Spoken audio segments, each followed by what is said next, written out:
Sir ನಮಸ್ಕಾರ. Arjun D Gowda ಅಂತ ಗೌರಿಬಿದನೂರಿಂದ. ಯತ್ನಾಳ್ ಅವರು ಒಂದು ಹೇಳಿಕೆ ಕೊಡ್ತಾರೆ ಮೀಡಿಯಾದಲ್ಲಿ. ವಿಜೇಂದ್ರ ಅವರು ದುಡ್ಡು ಕೊಟ್ಬಿಟ್ಟು ರಾಜ್ಯಾಧ್ಯಕ್ಷ ಆಗಿದ್ದಾರೆ, ಅವ್ರ ನೇತೃತ್ವದಲ್ಲಿ ಹೋಗಿ ಚುನಾವಣೆ ಎಲ್ಲ ಸೋತಿದ್ದೀವಿ, ನನಗೆ ನೇತೃತ್ವ ಕೊಟ್ಟರೆ ಮುಂದಿನ ಚುನಾವಣೆಯಲ್ಲಿ ನಾನು BJP ಗೆಲ್ಲಿಸ್ಕೊಂಡು ನಾನು CM ಆಗ್ತೀನಿ ಅಂತ. ನೀವು ಕಟ್ಟ ವಿಜೇಂದ್ರ ಅವ್ರ ಬೆಂಬಲಿಗರಾಗಿ ನಿಮ್ಮ ಪ್ರತಿಕ್ರಿಯೆ ಏನು ಸರ್? ವಿಜೇಂದ್ರ ಬೆಂಬಲಿಗೆಲ್ಲ ಭಾರತೀಯ ಜನತಾ ಪಾರ್ಟಿಯ ಕಟ್ಟ ಬೆಂಬಲಿಗ. ನಾನು ಹೇಳ್ತೀನಿ, ಈಗಾಗಲೇ ಅವರು ಪಕ್ಷದಿಂದ ಉಚ್ಚಾಟನೆ ಆಗಿದ್ದಾರೆ. ಉಚ್ಚಾಟನೆ ಅದರ ಬಗ್ಗೆ ಮಾತಾಡೋದು ತಪ್ಪು. ಇನ್ನು ಹಣ ಕೊಟ್ಟು ಅಥವಾ ಹಣ ಪಡೆದು ನಮ್ಮ ರಾಷ್ಟ್ರೀಯ ನಾಯಕರು ಯಾರಾದರೂ ಮಂತ್ರಿ ಮಾಡಿ MLA ಮಾಡ್ತಾರೆ, ಟಿಕೆಟ್ ಕೊಡ್ತಾರಾ? ರಾಜ್ಯದ ಅಧ್ಯಕ್ಷರು ಮಾಡ್ತಾರೆ? ಗೊತ್ತಿಲ್ಲಪ್ಪ, ಮುಖ್ಯಮಂತ್ರಿನೇ ಮಾಡ್ತಾರೆ ಅಂದಿದ್ರು ಅವರು. ಅಲ್ಲ, ನಾನು ಹೇಳಿದೆ, ಎಲುಬಿಲ್ಲದ ನಾಲಿಗೆ ಏನು ಬೇಕಾದ್ದು ಮಾತಾಡ್ಬೋದು, ಮಾತಾಡುವಾಗ ನಾಲಿಗೆ ಇಡ್ತಾ ಇರಬೇಕು. ಆಮೇಲೆ ಒಂದು ಹೆಜ್ಜೆ ಮುಂದೆ ಹೋಗೋದು, ವಾಪಸ್ ಹೇಳಿಕೆ ಪಡೆದು, ಈ ಥರ. Social media full Yatnal trend ಇದೆ. ನಿಮ್ಮ ಕಾರ್ಯಕರ್ತರೆಲ್ಲ ಸೋಷಿಯಲ್ ಮೀಡಿಯಾ, ಟ್ವಿಟ್ಟರ್ ಇರ್ಬೋದು, ಯೂಟ್ಯೂಬ್ ಇರ್ಬೋದು, ಅಥವಾ ಇನ್ಸ್ಟಾಗ್ರಾಮ್ ಇದು, ಫೇಸ್ಬುಕ್ ಇಲ್ಲ, ನನಗೂ ಭಾಳಷ್ಟು ಫಾಲೋವರ್ಸ್ ಇದ್ದಾರೆ, ಆಯಿತಾ? ಹಂಗಂತೇಳಿ ನಾನು ಟೀಕೆ ಮಾಡಲ್ಲ. ಕೆಲವ್ರನ್ನ ಏನು ಪ್ಲಾಂಟ್ ಮಾಡೋಕ್ಕೂ ಮಾಡಿಸ್ತಾ ಇರ್ತಾರೆ. ನಾನು ಯಾರ ಬಗ್ಗೆ ಏನಲ್ಲ. ಈಗ ಸೋಷಿಯಲ್ ಮೀಡಿಯಾದಲ್ಲಿ ಭಾಳಷ್ಟು ಈ ಪೇಮೆಂಟ್ಸ್ ಇರ್ತಾವೆ. ಹಂಗಂತೇಳಿ ನಾವು ಟೀಕೆ ಮಾಡಲ್ಲ, ನಾನು ಯಾರನ್ನೂ ಟೀಕೆ ಮಾಡಲ್ಲ. ಬೂಸ್ಟ್ ಮಾಡಿಸ್ತಾರೆ.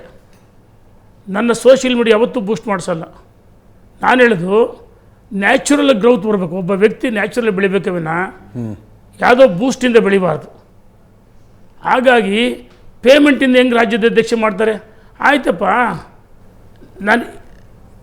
ನೀವು ಎಲ್ಲೆಲ್ಲಿ ಪ್ರಚಾರ ಮಾಡಿರಲ್ಲ ಮೊನ್ನೆ ಸ್ಟಾರ್ ಕ್ಯಾಂಪೇನರ್ ಆಗಿ, ಅಲ್ಲೆಲ್ಲಿ ಯಾಕಪ್ಪ BJP ಸೋಲ್ತು?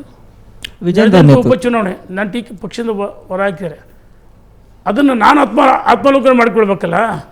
ಇಲ್ಲಿ ಸೋಲಿಗೆ ಒಬ್ಬರನ್ನ ಹೊಣೆ ಮಾಡಬಾರ್ದು. ಗೆದ್ದಾಗ ಇಂದ್ರ ಚಂದ್ರ ಕುಬೇರ ಅಂತ ಹೇಳೋದು, ಸೋತ ತಕ್ಷಣ ಇನ್ನೊಬ್ಬರ ಮೇಲೆ ಆಗ್ತದೆ.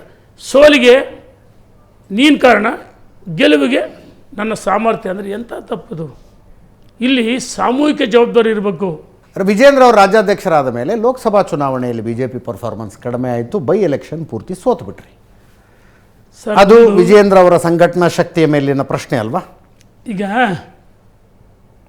ಈ ಚುನಾವಣಾ ಪ್ರಚಾರದ ಸಂಪೂರ್ಣ ಹೊಣೆಯನ್ನು ವಿಜೇಂದ್ರ ಒಬ್ಬರೇ ವಹಿಸ್ಕೊಂಡಾರ. ಸರ್, 17+2 ಗೆಲ್ಲಿಲ್ವಾ? 19 ಸೀಟ್ ಬರಲಿಲ್ವಾ? ಇದು ಗೆಲುವಲ್ರ? ಕಾಂಗ್ರೆಸ್ ಆಡಳಿತ ಹಣಬಲ, ತೋಳ್ಬಲ, ಅಧಿಕಾರ ಬಲ ಮಧ್ಯನೂ 19 ಸ್ಥಾನ ಬಂದಿದ್ವಿ ಅಂದರೆ ಅದು ಕಾರ್ಯಕರ್ತರ ಶ್ರಮ. ಒಬ್ಬರು ಸಾರಥಿ ಬೇಕು, ಒಬ್ಬ ಕ್ಯಾಪ್ಟನ್ ಬೇಕು. ಒಳ್ಳೆ ಕ್ಯಾಪ್ಟನ್ ಸಿಕ್ಕಿದ್ದಾರೆ, ಒಳ್ಳೆ ಕೆಲಸ ಮಾಡಿದ್ದಾರೆ. ಆದರೆ ಸೋಲಿಗೆ ಗೆದ್ದ ನಾವು ಸೋಲಿಗೆ ಅವರು ಇನ್ನೊಬ್ಬರ ಮೇಲೆ ಆರೋಪ ಮಾಡೋದು ತಪ್ಪು. ಲೋಕಸಭೆಯಲ್ಲಿ 19 ಸ್ಥಾನ ಗೆದ್ದಿದ್ದೀವಿ. ಕಾಂಗ್ರೆಸ್ ಹಣಬಲ, ತೋಳ್ಬಲ ಎಲ್ಲದ ವಿರುದ್ಧ ಗೆದ್ದಿದ್ದೀವಿ. ಅದು ಒಳ್ಳೆ ಸಾಧನೆ. 19 ಸ್ಥಾನ ಗೆದ್ದದ್ದು ಒಳ್ಳೆ ಸಾಧನೆ, ಅಚೀವ್ಮೆಂಟ್ ಅದು. ಸರ್, ನನ್ನ ಹೆಸರು ಶಿಲ್ಪಾ ಅಂತ. ಮತ್ತೆ ನಾವು ಡೈಲಿ ಪೇಪರ್ ಓದ್ತೀವಿ. ನೀವು ಮೊದಲು ಡಬಲ್ ಇಂಜಿನ್ ಸರ್ಕಾರ ಅಂತಿದ್ರಿ, ಬಟ್ ಇವಾಗ ಸಿಂಗಲ್ ಇಂಜಿನ್ ವರ್ಕ್ ಆಗ್ತಿಲ್ಲ. ಇದ್ರ ಬಗ್ಗೆ ಏನು ಹೇಳ್ತೀರಾ ಸರ್? ಡಬಲ್ ಇಂಜಿನ್ ಅಂದರೆ ಕರ್ನಾಟಕದಲ್ಲಿ ಭಾರತೀಯ ಜನತಾ ಪಾರ್ಟಿ ಸರ್ಕಾರ, ಕೇಂದ್ರದಲ್ಲಿ ಅಲ್ಲಲ್ಲ, ಹೌದು, ಇದ್ದಾಗ ಡಬಲ್ ಇಂಜಿನ್ ಸರ್ಕಾರ ಅಂತಿದ್ವಿ. ಹೌದರಮ್ಮ? ಡಬಲ್ ಇಂಜಿನ್ ಸರ್ಕಾರ ಇದ್ದಾಗ ರಾಜ್ಯದಲ್ಲಿ ಉತ್ತಮವಾದ ಆಡಳಿತವನ್ನು ಕೊಡಿದ್ವಿ.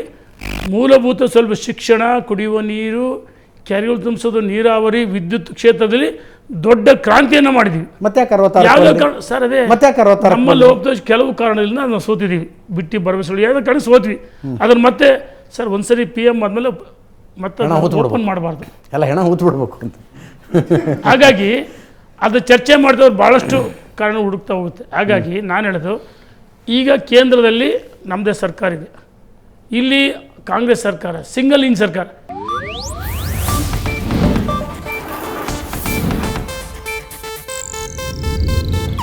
ಇದು ಏಷ್ಯಾನೆಟ್ ನ್ಯೂಸ್ ನೆಟ್ವರ್ಕ್ ಪ್ರಸ್ತುತಿ.